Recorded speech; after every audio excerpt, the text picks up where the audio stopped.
Hey, happy morning, good morning, all them things to all you people, Red Army. You know how we do. This is your boy Casey. Doing this for 1878 Casuals. We are brought to you by Terrorist Call. I need to get some new clobber. And Moo Mia ice cream. Mark, what's up? Didn't see you this weekend. Missed you, bro. But anyway, here's the state of things. All right. So, we just advanced to the final play, the Noisy Neighbors, Stockport, in the FA Cup final. It was a very tough played match between Brighton. I felt that Ten Hag did another coaching masterclass after I watched the game by myself last night in the calm. You saw the detail that he put into the defense.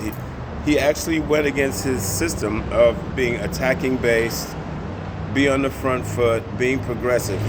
He focused on all the detail. He must have just worked on the defensive side, seeing that he knew that Brighton, it was such a possession-based squad that they were going to come with that thing. They'll come with that type of attack. And for us to be successful, we were going to have to be more defensive, attentive to Matoma and certain players, what's his name, McAllister, and Danny Welbeck. And the likes of Casemiro was solid. I felt Bruno was solid. Basically, everybody was solid on the defensive end, but there were some people who stood out to me personally. Aaron Wan-Bissaka was phenomenal.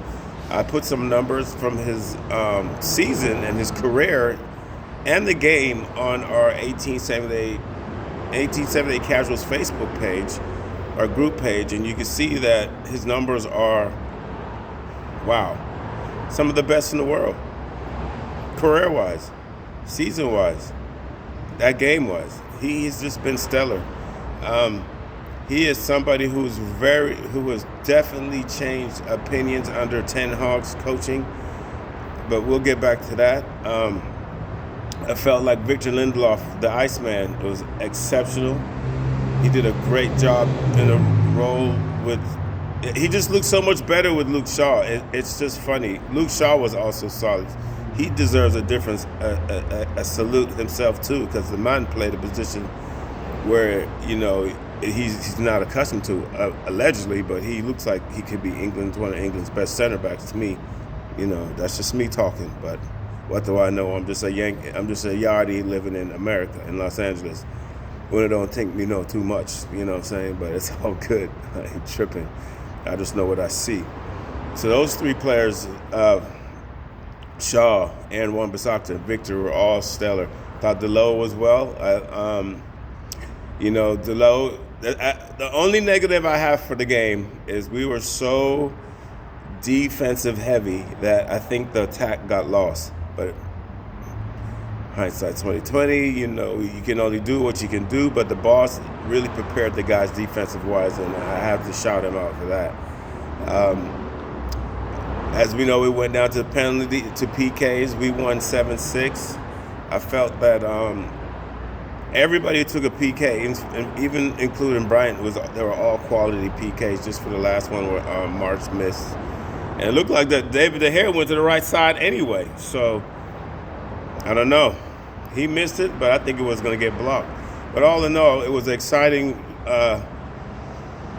weekend to get the PK jinx off us. Oh my Lord, it's been years. It was a personal excitement for me because the location I went to go watch the match, I haven't been too successful watching Manchester United win. So shout out to the OC, everybody in the OC Reds who, welcomed me and some of my LA friends there, and we had a ball. Met some great families, some great people, some cheeks. It was awesome. I had a great weekend. Anytime you win, it's great. I went into the match believing it was going to be a 3-1 victory, but that wasn't the case because the boss really got the guys focused on the defense. And I think to look ahead to the city final, to the Stockport final, United, this was a good team to prepare us for what's coming up because Brighton's number two to say when it comes to possession based, attacking, holding the ball, passing, and their movement. So it was a good preparation for us to go into City or Stockport FC, and I'm excited. You know what Eric Ten Hag done in his first year is fantastic. This is our second cup final. We're comfortably in third right now. I think if we win the 2 more games, we're guaranteed Champions League. I just feel like that, especially after what Tottenham got battered by Bomba Clot, Blood Clot, who battered that man again, Newcastle. What a battering them blood seeds took, boy. They was down 5 clot in the first 20 blood seed minutes. I wasn't going to answer.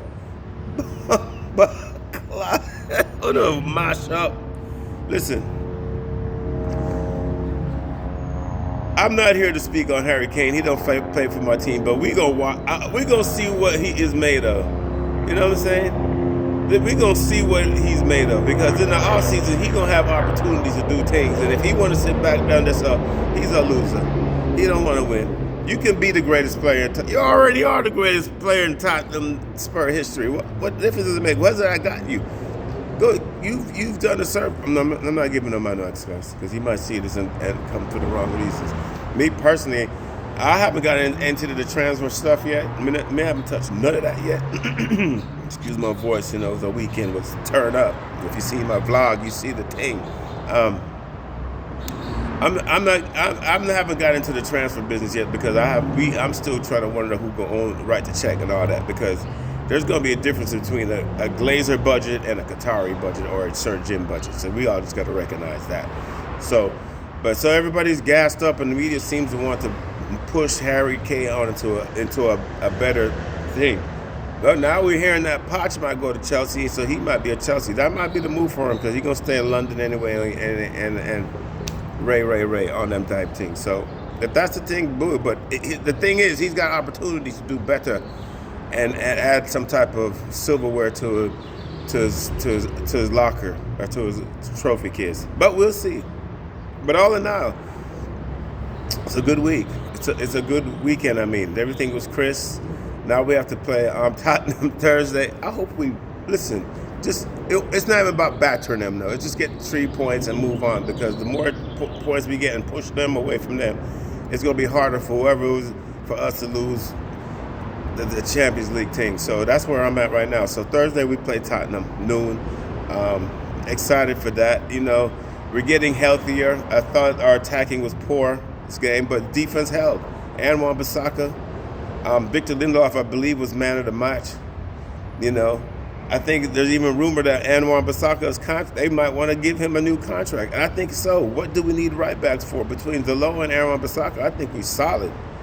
You tell me, Red Army. I don't know. I mean, we're talking about some guy named Frimpong or Ping Pong, and this man hasn't even been played in Premier League. We have 2 Premier League proven young right backs. What go on? You tell me. We could, especially if the Glazers and both 2 of them stay on the team, which I don't forecast, but we can. That's time we can and energy we can use on getting attackers. Oh, we're gonna need some attackers. We're gonna need some midfielders, because we're getting kind of old right there. You know, Casemiro and Eriksen looked a little slow. I kept saying to the match, we looked tired, we looked sluggish in the midfield. What go on? Only Bruno had the energy. So I kind of just delved into some transfer talk, but I didn't want to. Oh no, it was a happy thing. Great weekend. It's good to see the Reds happy. Everybody, we were nervous, but it's worth it. Ten Hag has done a beautiful job in his first season. Magnificent. I think he should be up for Coach of the Year candidate, especially with all the things he's had to deal with, the injury situation, the developing of players to Bomba Clot, suspensions, the CR17. Just one of them tacos alone would crush the honest man. The normal gaffer would crush him. Just make him just go into a shell. This man just had a defeat where he would look so down, but then he had the mind state to organize his team and come back and win. get himself to a FA Cup final. After what we saw against Seville, he looked like a broken man, but you know what he does? This is what he says. We don't complain, we move on. This is Casey, 1878 Casuals, brought to you by Terrace Coat and Moo Mia Ice Cream. I need you to hit the like button, comment, subscribe, tell your friends. We're doing this for you. We're doing this for you, y'all. Peace.